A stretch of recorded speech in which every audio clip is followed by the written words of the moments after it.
Seedance 2.0 vient de sortir sur Artlist. On peut enfin l'utiliser pour générer des vraies vidéos. J'ai fait quelques tests un petit peu aujourd'hui et on va voir un petit peu, on va découvrir ça ensemble. J'ai fait du coup quelques tests préalables, mais là on va rentrer un petit peu plus dans les détails. Donc c'est parti. Alors déjà, Seedance c'est quoi?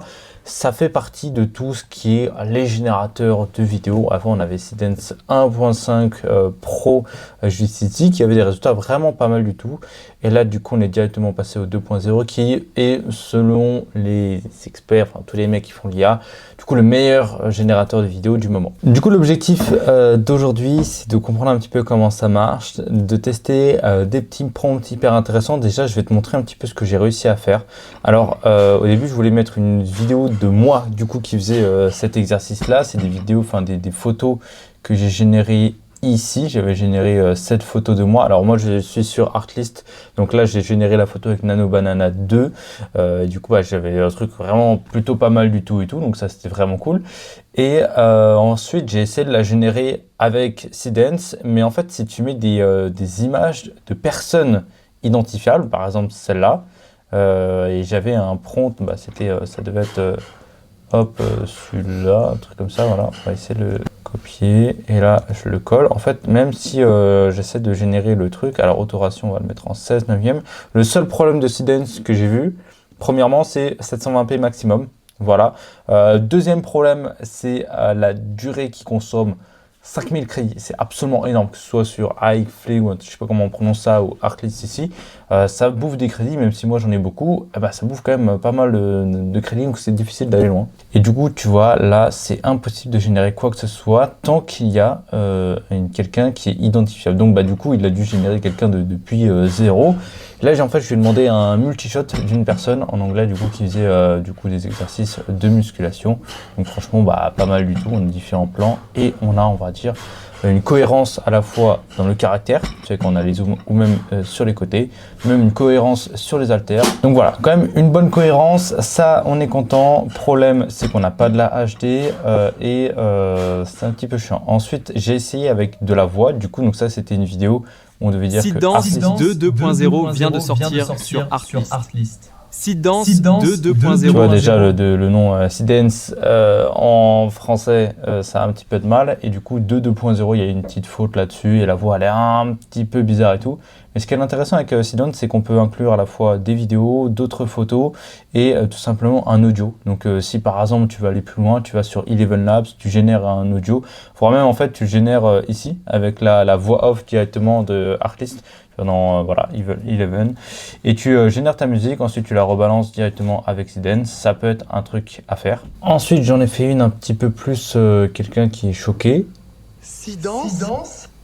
Et pareil, là, les trucs à l'anglaise, il a un petit peu de mal à les dire. Ça, c'est peut-être un truc que je vais pouvoir un petit peu, je pense, gérer de mon côté. Mais voilà, en tout cas, on a quand même du mouvement de caméra. Et franchement, moi, je trouve que tous les mouvements, enfin, c'est propre. Là, moi, tu montres ça à n'importe qui, il a du mal à voir au premier regard que c'est directement l'IA. Ça, c'est vraiment intéressant. Ensuite, j'ai essayé de faire un truc avec un golfeur, multi-shot et tout. Que là on a un premier shoot et là un deuxième. Il a un petit peu plus de mal, même si là pour moi ça paraît naturel, mais on a le bruit tu sais quand ça tape. Avant qu'il tape vraiment, en tout cas il n'a pas la vitesse et je crois qu'il utilise surtout un fer. Voilà, ça c'est pour vraiment les puristes.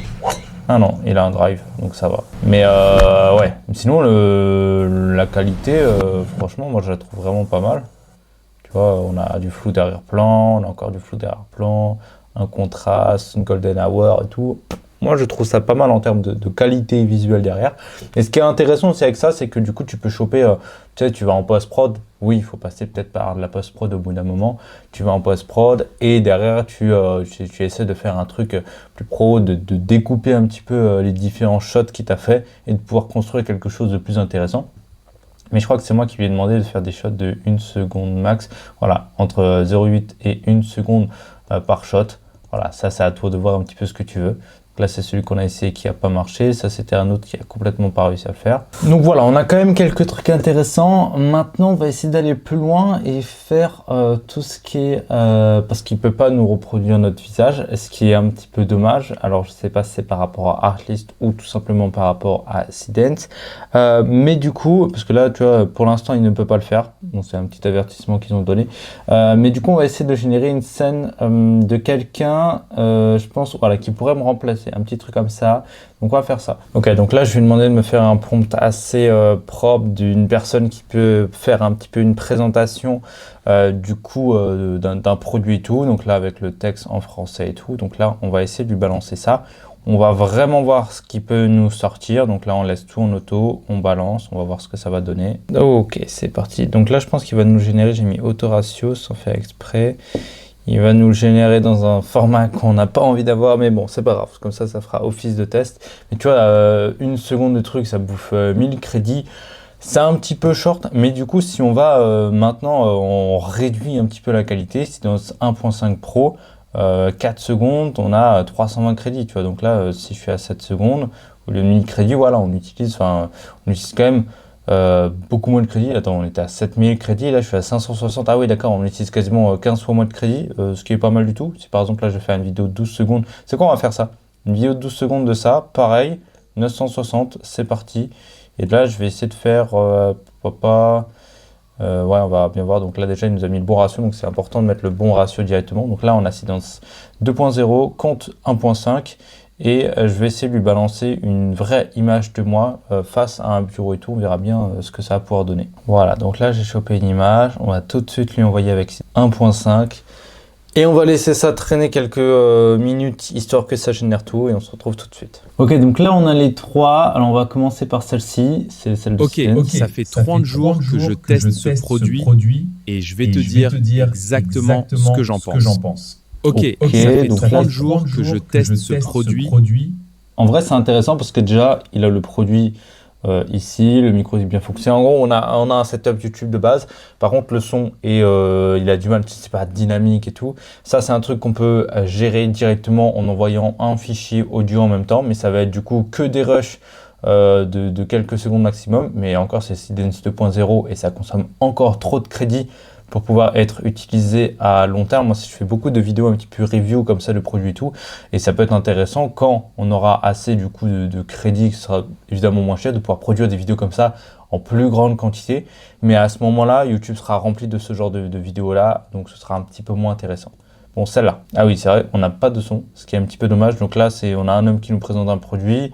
Le setup est un petit peu pourri et tout. Et voilà, il se passe un petit peu rien, donc ça, en fait, je crois qu'on n'aura pas de son du tout.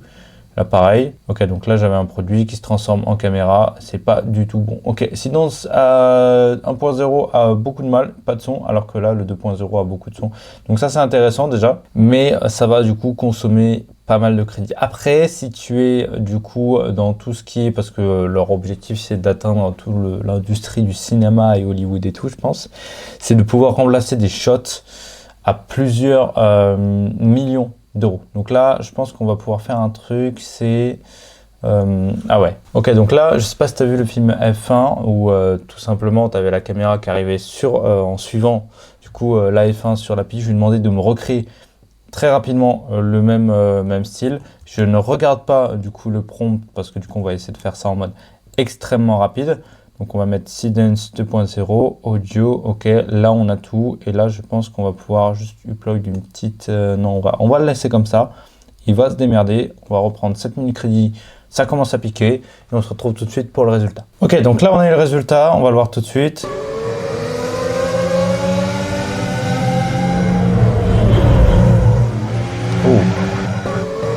Non, moi j'aime beaucoup. Parce que même sur là, on a les effets sonores on appelle ça des whoosh dans le domaine cinématographique. Et je pense qu'on garde une consistance dans du coup la F1, les couleurs rouge, noir, ok, on garde tout. Et là, on garde ça. Je pense que là, juste à la fin, par contre, on n'effectue pas le virage. Ouais, on a du mal à faire le virage, mais ça, il faut s'en rendre. Ouais, je trouve ça pas mal du tout pour du coup la qualité. Alors, qu'est-ce qui nous a sorti? Ultra réalistique, scène start, nanana, dramatique, aérien, hélicoptère shot. On l'a un petit peu moins, on est plus en drone à la poursuite du truc. C'est bien parce que sur la piste, on a les traces de freinage des pneus aussi. Ça, c'est des détails, tu vois, ici et surtout là. Là, on a les traces de freinage et tout, ce qui est très très joli à voir. Non, moi j'aime beaucoup. Ça peut, tu vois, ça peut remplacer quand même pas mal de choses, de shots et tout. Par exemple, si tu as fait tous tes tournages, par exemple, tu as déjà fait tous tes tournages et tout, il te manque une scène précise, et bah tu peux choper dans les rushs que tu as déjà de cette chaîne pour du coup tout ce qui est décor, couleur, ambiance globale, lumière et tout. Tu lui balances ça, tu lui dis bah fais-moi ce type de shot là en plus, en supplément. Et je pense que là, ça va pouvoir être intéressant de l'utiliser pour du coup combler des manques ou tout simplement tu as un manque de temps et tout et tu as un truc qui te coûte plusieurs dizaines de milliers d'euros à tourner. Bah avec ça, bah, tu payes peut-être 100, 200 euros au total de crédit en IA et tu peux le faire sans problème, tu vois. Ça peut être intéressant. Alors aujourd'hui, ça coûte encore un petit peu cher. Mais je pense que ça peut vraiment révolutionner le monde de la vidéo. Ça arrivera évidemment avec le temps. Donc voilà un petit peu pour le test découverte de Seedance 2.0 sur Artlist. Si tu veux l'essayer toi aussi, tu as le lien de Artlist dans la description. Tu as le 2 mois gratuit en passant par ce lien. Si tu as d'autres questions et si tu veux en apprendre plus sur l'IA, sur Artlist, Seedance, Kling, bref, tout ce qui va sortir dans les prochains mois et années, abonne-toi à la chaîne. Et s'il y a l'espace commentaire pour ça aussi, dis-moi un petit peu ce que tu en penses. Par rapport au prix, c'est là où au prix, je pense que c'est là où ça va le plus piquer, en tout cas dans le domaine des abonnements et de l'IA. Donc c'est celui qui aura accès au tarif le moins cher évidemment. Donc voilà un petit peu pour cette vidéo. N'oublie pas de t'abonner, de gros bisous.